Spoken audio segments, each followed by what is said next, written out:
when you wake up in the morning, besides going to the bathroom, what's one of the first things you do? You get on your phone, you start scrolling through Facebook or Instagram or some social media, and you see what? Ads trying to sell you something, right? It just starts right when you wake up. You walk into your kitchen, you start pouring coffee, you turn on the TV, you see commercials trying to sell you something. It's right there. You get into your car, you drive to the office or wherever you do, whatever you go to the gym, you turn on the radio, you hear ads trying to sell you something. You get to work. What's one of the first things you do? You get back on your social media, right? You see your aunt is pitching her latest, greatest MLM that she's joined. That's the best thing ever, trying to sell you something. You drive home from work, you see billboards on the side of the road trying to sell you something. So you're constantly being sold to all of the time. So because of that, the way our brains are made, our survival part of our brain, what happens is anytime we feel that someone is trying to sell us something, there are defensive mechanisms that go off in our brain that try to protect us, where the wall of resistance comes up and we emotionally shut down to try to protect ourselves.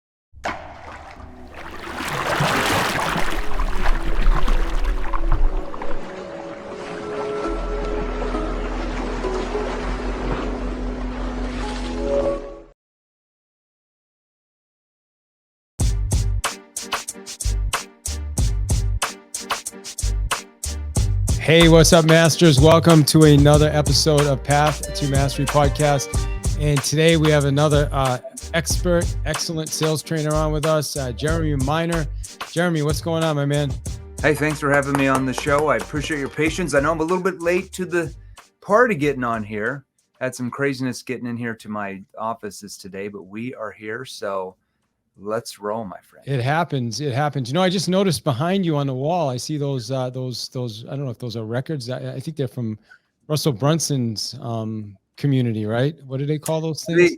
They are. These are the ones that fit in here. We have a bunch of these. They have out in our offices out here. We have the $75 million one, revenue one for like one sales funnel. That's like their big one. It's like the whole side here. So yeah, I like awesome. The records. Russell's a good guy. I was just on his podcast a couple weeks ago up in Boise. That's awesome, man. Well, congrats. And that's for what? For marketing, or how do you earn those? What do they call them? I forget what they call them. So ClickFunnels is like is basically it's a software, right? Sure. So it helps you build websites, sales funnels. So it's basically sales, like the amount of sales through one funnel. So this represents $1 million. And it has to be through one funnel. Can't be with all of them together. This represents 10 million worth of revenue.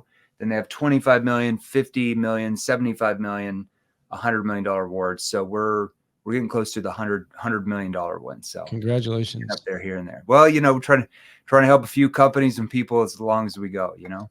Well, the other thing that tells me is that you're good at online marketing as well, right? Selling online, not just, which what we're talking about today is using the phones, right?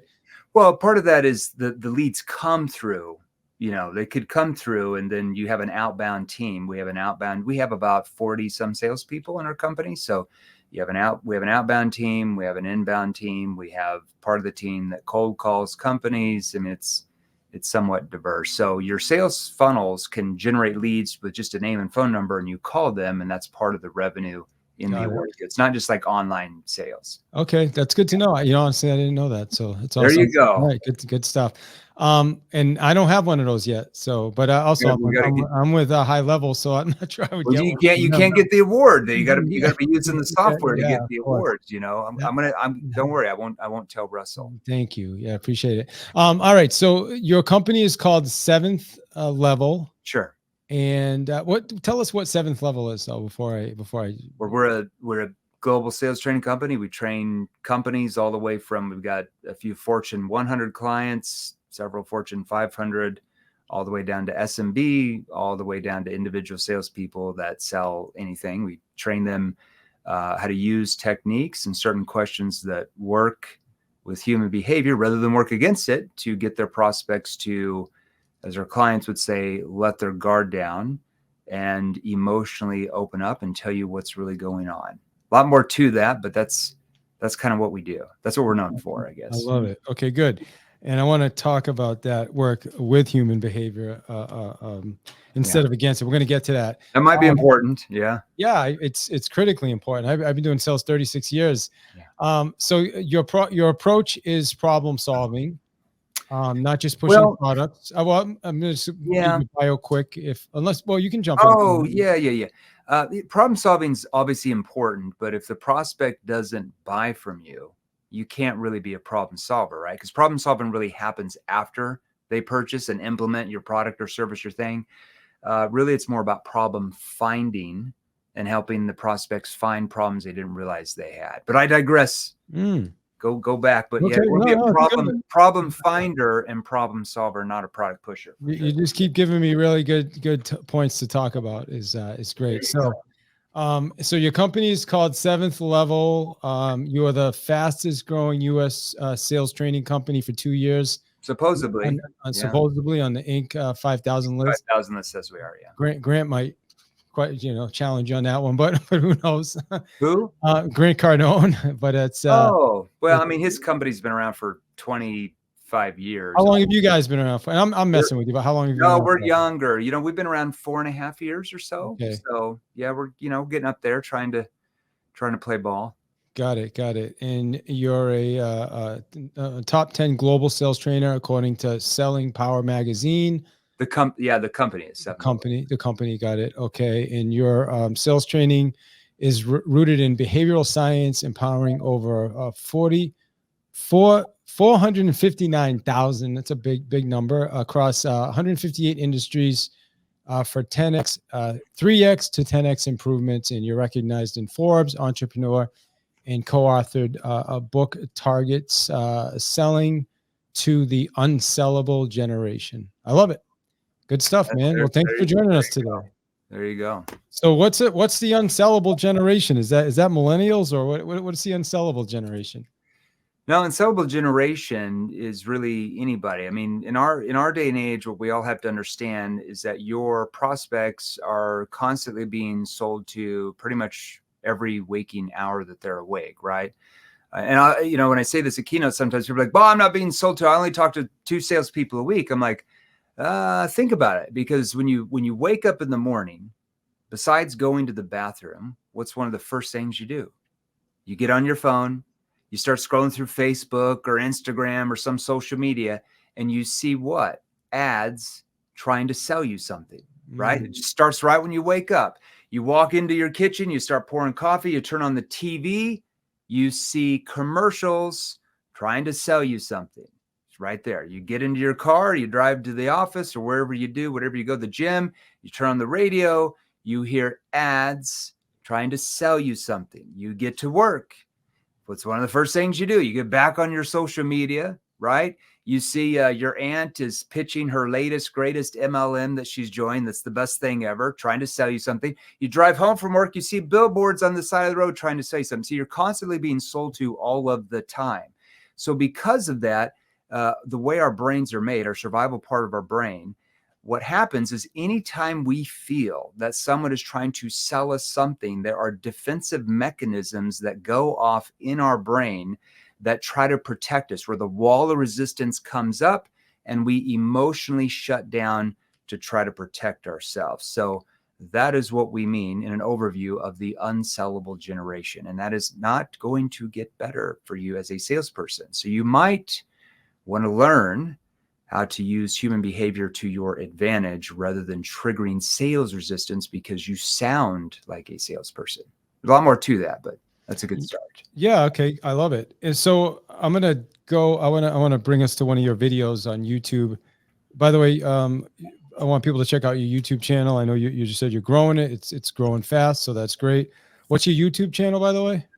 We'll have to put it in the show notes. I really don't know. We have a whole social media team. It's Jeremy Lee Minor something, but they're welcome to follow us on Instagram and Facebook. My handle on Instagram is Jeremy Lee Minor, M-I-N-E-R. Have them follow the verified account. There's about 600,000 some followers on that one. Okay. That's a good place. We do about 200 reels a month just on Instagram and Facebook. We've got probably, I don't know, 1.3, 1.5 million followers on those 2 platforms. So growing those out for sure. All right. Good stuff, Jeremy. Talk about we'll go to the topic first off, and then I took some notes just during our intro, but go to the cold calling do's and don'ts. Yeah. So let's start off first with some of the do's.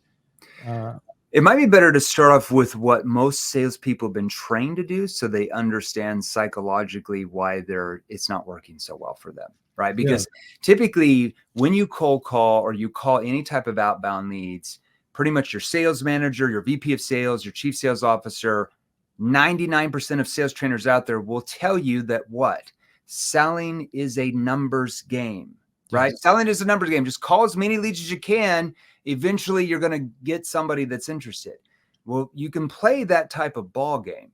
But when I first got into selling 23 years ago, I was like, I would always question everything. I'm like, well, why do I have to play the numbers game? Like, why can't I just get better at every conversation?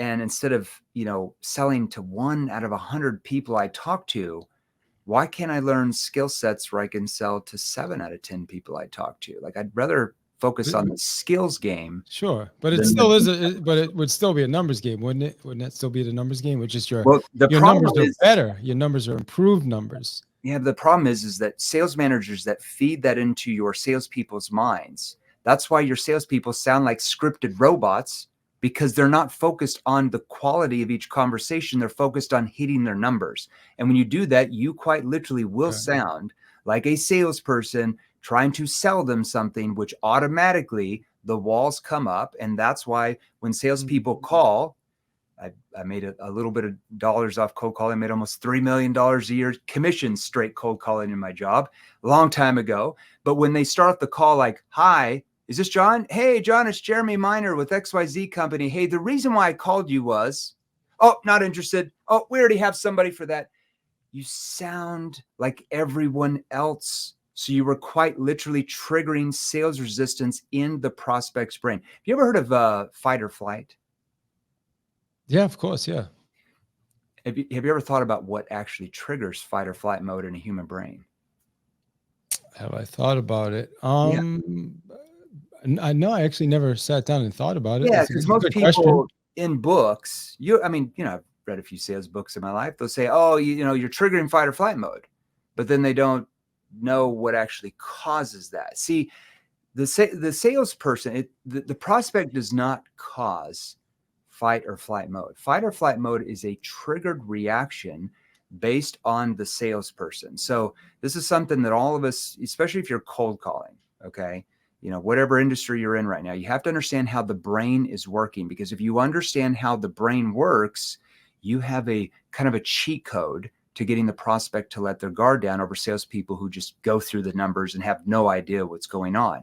So when you come across, like in the first 7 to 12 seconds of any sales conversation you guys are ever going to be in, I don't care if it's in the home, in an office, if you sell B2B, on the phone, on Zoom, on the doorstep, it doesn't matter. Your prospects, psychologically, they cannot even help it. Just the way our brains are wired by God himself, they are picking up on social cues from you based on what you are saying and your tone that triggers their brain to react in one of two ways. So if you come across too excited, I don't mean be boring or timid, but if you come across too enthusiastic, like a salesperson does, if you come across needy, if you come across attached, if you come across aggressive and you don't understand the right questions to ask and you don't know how to shift your tone, what happens is it triggers that prospect's brain to go into fight or flight mode. And that's where you get, oh, we're not interested. Oh, we already have somebody for that. Hey, just tell me how much it's going to cost and I tell you if I'm interested. Those are just triggered reactions based off you, the salesperson, not the prospect. It's not like the prospect woke up that morning and said, oh, when that salesperson calls from XYZ company, when they cold call me, after about 36 seconds, because they're talking so fast in a high pitch, I'm going to go into fight or flight mode and tell them we're not interested. No, it's just a triggered reaction, right? So when you learn what we train companies and salespeople, it's called NEPQ, Neuro Emotional Persuasion Questioning, and you learn how to come across more neutral, more unbiased. Like, I'm not quite sure we can help yet. I'd have to know more about, like, you're not coming across timid, but you're more in the middle, right? You don't know enough yet to understand what's going on to see if you can help. If you come across more detached, if you come across more collected, more calm, like an expert does, what happens is that triggers their brain to become curious enough where they want to engage, where they're willing to have a two-way conversation, especially in a cold call. So that is the difference between triggering fight or flight mode, where they get defensive, throw out objections, or triggering curiosity, where they want to engage. So let me ask you a question. So again, I've been on the phones for 36 years, 6 industries myself. What happens when somebody gets called? Somebody that might be the friendliest, most open person gets 20 calls, 20 cold calls in a row. Then it doesn't, right? How do you deal with something like that? Because at that point, it's pretty easy. You don't sound like everybody else calling them.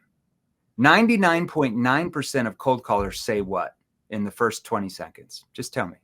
What did they say? 99%. It depends on who trained them. I mean, there's all different training out there. It depends on where they got their training from. So I'll be honest with you. I kind of disagree with you on. Thank you for being honest. I'm being honest with you that I disagree with you on the intro. I do agree with you 100% that some salespeople are nervous. They may talk too fast. They're just out of rapport, right? They're not able to connect because they're so in their head. But I agree. I believe that an authentic, here's who I am, here's the reason for my call, is the best. Personally, that's my belief. I could be wrong, I guess, but to me, that's the best approach. I appreciate that. Like I said, I'm a behavioral scientist. Yeah. So the data just doesn't support that. I'm just going off data. Okay. So when I say data, is it all right if I challenge? My name is. It's your show. You can challenge me all you want. All right, I love it. I'm just going over how the brain works. If we sound like everyone else, hi, my name is, I'm with XYZ company. The reason why I called was, you are instantly triggering defensiveness in the survival part of the brain. Yeah. So, well, let's hear the other side of it. Because when I first got into real estate, before that I did advertising. When I got into real estate, they taught me to call and say, hey, I'm giving you a call to find out when you're going to hire the right agent for the job to sell your house. Now, certainly that did not go well. They're going to play the numbers game, baby. Right? Yeah, exactly. So, and I've heard so many different ones, but I am definitely a fan of authentically just telling people, hey, my name, here's the reason for my call. Is this something that you're open to or interested in? So when you did that, like, what type of stats did you have, right? Like, here's what I always say. And like I said, it's your show, but I always say, like, you are what your commission check says you are, right? Yeah. Everybody's like, oh, I've got the best this or that. Well, you are what the commission check says you are. And I have no doubt you did well. But I'm just saying, like, what type of stats did you have when you talked to 10 people? How many of them went to the next stage? That's really where the proof is. Yeah. So it depends on the source of the leads, right, Jeremy? Like, if you're calling warm leads, I'm talking about cold calling, right? I'm just talking cold, probably 20 to 30%, right? I mean, that's you guys doing better than that. Is it closer to 30% or closer to 20%? I have to go back and look at exact numbers, but I'm really confident in my sales process. But I get what you're saying, because I think what you're saying, it makes a lot of sense, because there's a lot of people that bring anxiety into the call. They bring nerves into the call. They're nervous going into it. Right. And then you're getting people that are being bombarded by calls. If you work the real estate space, a lot of real estate agents work expired sellers. Expired sellers are getting sometimes 10, 20, 30 calls. You can't tell me that. You can't sound like everybody else, though. You sound like everybody else, it's over. If you trigger curiosity by what's called pattern interrupts, it's a different ball. All right. So I'm gonna toss it over to you now. I want you to tell us how to be different and sound. I can better if you want. So right now, like I said, real estate is the second largest industry. We train 161 different industries. Real estate, second largest. That encompasses real estate agents, commercial, real estate agents, residential, and investors calling distressed property. So some of the biggest companies in the United States, we train, especially in the the aspect of investors calling distressed properties. Some of the biggest names you might follow. And are you familiar? How familiar are you with that kind of space within real estate? I do some of the space. Do you? Okay, good. So some of the biggest companies we train. So I'll tell you what. So right now, in several of those companies, we have a 71% booked, like cold call, literally cold call answers. 71% get booked to the next call. That is pretty high. Now, how do we do that? Not, hi, my name is, I was wanting to see, saw your home's going to foreclosure, willing to give you a cash offer in the next 30 days. Would you be interested or would you be open? Click, click, click. That's what everybody else is saying in that industry, right? So we want to have what's called a pattern interrupt. So the best way to do that, you ready? You ready to take notes, everybody? This is going to be interesting. You're going to be like, oh my gosh, I don't know how that would work. Well, I'll show you. Test it, right? What you want to do if you're in that space is any type of house, any type of property owner that you're calling. So I always want you to be authentic. We have you go print off the county tax records. You can pretty much do this in any state, any county. There's a few you can't, but 99% you can. So you're going to go print off the county tax records of the property you're calling. You're going to have them in your hand like this, like a whole big sheet. And when you're on the phone calling, you're going to be going through these like this, where they can hear you going through something. Okay. So I'll show you this. All right. Hopefully I get the right tone here. Geez, put me on the spot. I love it, man. So let's say the prospect answers, hello, this is John. Yeah. Is this John, John Love? Yeah, John, it's Jeremy Miner. I'm holding a copy of your property tax records on your 55 Willow Lane home there in Savannah. I was wondering if you could possibly help me out for a moment. Now, I'm going to stop there for a second before I go in the next stage. What that does right there, what type of tone did you hear that I had? Yeah, you had a lower tone, a concerned tone, right? More of a confused tone. Confused. And why would I, because when we do this, sometimes people are like, well, you can't sound confused on a cold call. You have to sound like you're an expert. Okay, you can. And that's why you're playing the numbers game, because you sound like everybody else. Now, that doesn't mean you get into it and you're like, oh, I don't know what I'm doing. A confused tone is like you're not quite sure if they're the right person to talk to. You've got the property tax records in the hand. Now, why am I doing this? Because it triggers engagement. No one will ever say, not interested. They'll be like, hold on, you got my property tax records? Or what do you mean by that? Or what's going on? You automatically trigger it because of what you said. Yeah, I'm holding a copy of your property tax records on that home there in Savannah, the 55 Willow Lane. I was wondering if you could possibly help me out for a moment. Sure. How can I help you? Or what's this all about? That's what I want right there. I want them to engage. I don't want them to say not interested, like most salespeople do. Then I'm going to push back a little bit. I want to push them away so they pull me back in. So then I'm going to say, well, I'm not even sure if it makes sense for us to talk, but I represent a group of buyers, and they're actually looking to buy, I want to say it's 5 or 6 different properties there in that 4-block area where your Willow Lane home's at. And after they had me go through your property tax records there and look at that, they asked me to call you to see if you guys would be maybe opposed to maybe looking at possibly selling that home. Should we be talking about that? And I'm asking in a confused tone. Would you be opposed to talking about that? Now, why would I say opposed rather than open? Why not say, would you be interested or would you be open? Why would I say, would you be opposed to having a conversation? Because you're trying to get them to say no, I guess. I'm not sure. I want them to say no. Exactly. Yeah. Because what is the human brain conditioned to do on a cold call? To say no. Yeah, to resist. Yeah. It's hard for a prospect to say, yes, I'm opposed. So what you just shared is brilliant. Absolutely. 100%. I'm with you on that. What I do is just a pattern interrupt. That's it. Yeah. Pattern. I love it. I love the paper shuffling in the background. I love the now confusion. Some people, and I'll show you this. Some people but that have never done it. They'll be like, oh, you can't talk that slow on a cold call because they're trained to talk as fast as they can, because they think if they can just spit out a bunch of information that something's going to magically, like some mud they throw on the wall is going to magically cause the prospect to want to keep listening. And as you know, that very rarely works. So I'm purposely slowing down to trigger more engagement and curiosity. All right. It's Well, just a different ballgame. no, it's good. It's good. It's good. And I intentionally challenged you a little bit on purpose because I wanted to hear where you went with Hey, that. I love it, man. Dude, I'm all about it. And I think you just definitely redeem my respect as well as our listeners, I'm Can sure. I show you something again? Yeah.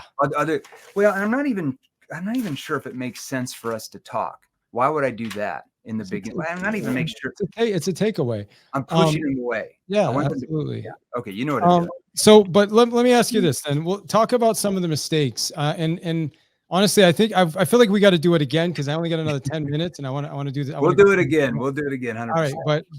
But talk about some of the bigger mistakes besides some of the ones you've already talked about. For just in what aspect of selling? Like people that are jumping on the phones, like what are some of the most common mistakes you see in the people that I think the first thing as a salesperson, and like I said, this is when we train companies and salespeople, I always say, look, it's not your fault. You were trained this way. It's not your fault, but it is your what? It is your problem. No one's going to come save you, right? So even that whole sales is a numbers game mantra, like if I said, do you watch like the NBA basketball? Yeah, I'm a big fan. Okay, so yeah, you know what I mean. Yeah. So it's Steph Curry, right? He's a 3-point champ. Imagine if Steph Curry said, "Oh, basketball's a numbers game. Just throw up as many 3-pointers as you can. I mean, eventually you'll hit one, maybe 1 out of 30." If he had that mentality, he would have never made his high school basketball team. See, Steph views basketball as a skills game. He's focused on his technique. He's practicing every day his hip movements and his body movements to get open and his dribbling to increase his percentages. He knows that it's a skills game. Top 1% salespeople in every industry understand that selling is more of a skills game more than a numbers game. That's why they're continually developing higher levels of skills and sales ability on a daily basis, whereas average salespeople are just going through the motions, going through the numbers, and they sound like scripted telemarketers. So as a salesperson, you want to start viewing yourself as like, hey, it's not me against the prospect. It's not adversarial. Selling is not adversarial. Me against the prospect trying to manipulate them so I can make money. That is literally how average salespeople think. You want to be a top 1% earner, you got to start viewing selling as collaborative. You working with the prospect to help them find and solve problems and get them where they want to be. And when you start to even have that mindset, your tonality, like everything starts to shift on how you treat the prospect and how the prospect views you as far as like your status being raised in their mind. Whereas most salespeople have a very low status already built in by society, right? Yeah. So that's one thing that even that first mindset shift, see, we had to shift the mindset and viewing what selling even is, and then we train the skill sets necessary to get to that level. Yeah, I love it. I think about myself. I've been doing this a long time, and when you do it long enough, and you're probably in the same boat as me, is you kind of, as soon as someone answers the phone, you've already kind of picked up on behaviorally, is this a DIS or C? You kind of understand their tone, right? Their pace. You can hear, you can read the tone. Yeah, you can adjust to that. Yeah. Right. 100%. And just that in itself, it makes a big difference. But totally there is also a, I mean, and I know you've mentioned a few times, it's not numbers, but when it, like, I'll use real estate as an example. Like right now is very, very low inventory. There's a lot of real estate agents that are I'm not going to say they're as good as you or as good as me, but they're still pretty good. Right. So you got a lot of people calling that have a lot, they've trained a lot, they practice a lot. There's less inventory, more competition. So it's still a numbers game. It's still kind of a numbers game, isn't it though? I mean, if you want to view selling as a numbers game, it's going to be a numbers game, because what that means is the real estate agent is not focused on the quality of every conversation and learning how to have more advanced tonality that would trigger the prospect to let their guard down, how to ask more questions that cause the prospect to emotionally want to open up rather than surface level questions where they give them vague, generalized surface level answers. There's so much that goes into that. I mean, we train real estate agents now that make millions of dollars a year in commissions in a hugely competitive market. And, a year or two ago, they were making a third of that. How is it possible? Because now they have much better tonality. They know how to have like sometimes a concerned tone compared to a challenging tone compared to, I'm not understanding. How did you mean a confused tone? They understand how to use their tone and the facial expressions now to influence the prospect's behaviors, right? Buying behaviors. If you don't understand that, then you're going to be like everybody else, just focused on the numbers and saying the same things that don't really get you that big of a result. That's what we mean by focusing on the skills game. Because as a sales manager, if you're just pounding in it's numbers, your salespeople really aren't doing the things necessary to make sure that each conversation they get way better at. They don't have to go through that many numbers. It's just a different way of thinking of what selling is. I love it, man. I'm with you. I also feel like it's both. So I think both, to me, is both is the answer. But again, it doesn't have to be. So sure. I guess we look at the numbers game differently than probably what most salespeople or companies have been trained to view it as. Yeah, I think so. And I'm not disagreeing with you. I think it can work both ways. And just because like I said, I know a lot of people that they just need to talk to more people. They are great at having a conversation. They're just not talking to enough people, Jeremy. Sure, if you talk to one person a week, that's completely different than if you're talking to 20 a day and you can only get 1 out of 20 to list with you. Completely different. Whereas we might have an agent, let's say if they're talking to, let's say 5 people a day, they're getting 4 out of 5 to list. Whereas the salespeople who are just talking and having conversations are blanking every day with the same leads, right? Because they don't understand the skills game aspect of it. So how much of it is follow-up, Jeremy? Like when you think about your process from, you said, I think earlier you said 7 out of 10, or maybe it was 4 out of 10. On cold calling in that space with the companies we train, we have a 70. Well, these are their stats. I mean, we can't track that, but they're on average 71 to 73%. Closer. That's extremely high. So how much? Interrupt. But how much of it is follow up? Like, are you talking first call? Is it first call to another call? Going from a cold call where they're just calling list. They have no idea who's calling. Right? Nobody's opted in on Facebook and said, call me, please. I want to sell my home. That's an outbound lead. That's more of a warm lead. That's an easier lead. Yeah, of course. A way easier lead. I'm talking about straight cold calling. So it depends on the industry you're in as far as your follow-up. But what we see, because we, like I said, we train 161 industry. You're talking B2B, B2C, business to government now, all that stuff. It depends on your sales cycle. Like if you're a real estate agent and you try to go get a listing, and then for some reason you don't get that listing, you're in their home and you just leave without a scheduled next step. If you're like, oh, I'll call you next week or call me back in a few days, you're dead. Like 99% of those people are not going to get back to you, even if you call them 4 days. You have to have a scheduled something on the calendar. That it's not following up, chasing people. Like, here's what I always say. Like, who has the problems? You or the prospect? The prospect has the problems, not you. Who has the solution to solve those problems? You do. So you have to flip the script and start understanding that you are not the one that has the problems. The prospect does. You have the keys to the kingdom to solve that. You have to start acting like an expert that does that. So instead of you doing all the work, you doing all the selling, you doing all the persuading, you giving out rebuttals, what we would train you is how to get the prospect to do all the work. How to get the prospect to pull you in, how to get the prospect to sell themselves, how to get the prospect to overcome their own concerns. It's a different level of the ball game when you acquire that type of skill level. That's called self-persuasion rather than like pressuring and pushing. There's a difference in getting the prospect to feel so much internal tension about their real situation and problems from your question ability and your tonality compared to applying external sales pressure and pushing us on them. That wears off when you leave the house, right? Or wherever you're at, that wears off because it's you doing it to them.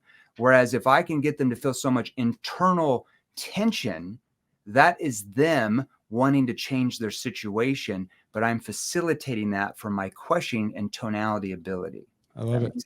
Yeah. Yeah. Good stuff. Well, listen, man, this is good stuff, Jeremy. I appreciate you. What you're saying, I agree, absolutely works. And so I would like to continue. Like we got to do part 2 because Do it. Well, they're close I've got a lot more questions for you.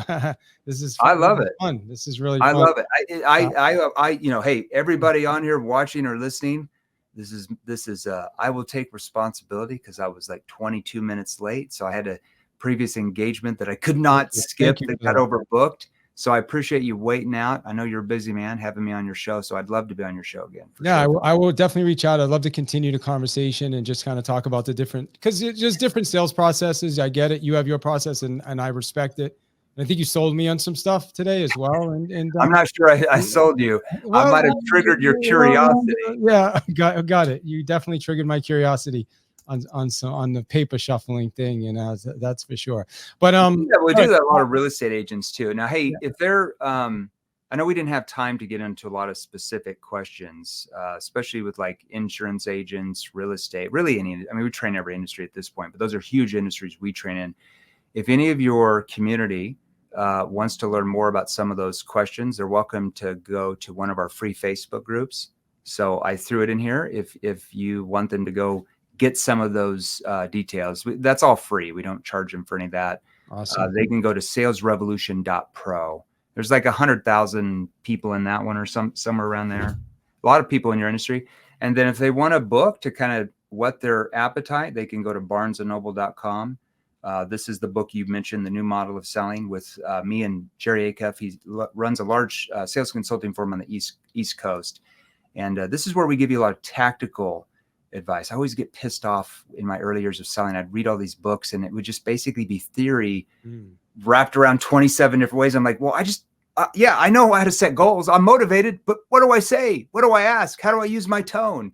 So in the book, we actually give you tactical skills that you can actually read and go out and sell more the next day. So they're always welcome to pick that up at barnesandnoble.com or their local Barnes & Noble store. All right. Awesome. I'm gonna give you a last word, man. 30 seconds. What do you want people to take from this, that listen to this today? What would be your biggest takeaway for them? Start viewing yourself more as a problem finder and problem solver, not a product pusher. It is a completely different way of how you view selling, and it is completely different on how your prospects will start to view you. Because in society at large, how are salespeople viewed in society? Lower status. It doesn't matter if you make $1 million a year as a salesperson, you will still be viewed at a lower status, right? Because that's how society views. Unfortunately, yeah, that's the salesperson's fault on how we've been trained to communicate that triggers that. So you want to raise your status. And I think next time we're on the podcast, we'll talk about how do you raise your status in the prospect's mind where they view you as the expert, the trusted authority. You can't do that by telling them all the great things about your product. That is not how they would think you're an expert, right? They would think you're a salesperson. It's by asking them the right questions at the right time, at the right tone, that emotionally cause them to open up and tell you what's really going on, because that builds massive trust that they view you as the person or company who can get them the best result. People buy from people or companies who they feel, who they trust can get them the best result. They don't just buy from you because they like you or think you're cool. They buy from you because they trust that you can get them the best result. If they like you, that's just a bonus. Yeah. You love grandma, but you're not necessarily buying from grandma if some complete stranger you talk to, you feel can get you a much better result. Amen to that, my man. Well, listen, it was great having you on the show. It was fun. I will send your Aaliyah another request, and we'll do it again, man. Let's do it again. I'd love to. We'll spend a good hour really going through some tactical absolutely stuff. What I showed there was pretty basic. No, it's good. It's good stuff, though. I appreciate it, man. You definitely you sold me on some stuff, or however you want to say it. Come on now. So yeah, but no, I like it. I'm not that cool. I've been doing it a long time, and when I hear something, I'm like, oh, I think that might actually work. That might actually work. That's a big deal. So it's all about pattern interrupting the brain. It's all about pattern interrupting the prospect's brain, and they will start to view you much differently for sure. I appreciate it, man. Thank you. I love it. Merry Christmas. All right. Love it. You as well. Bye-bye.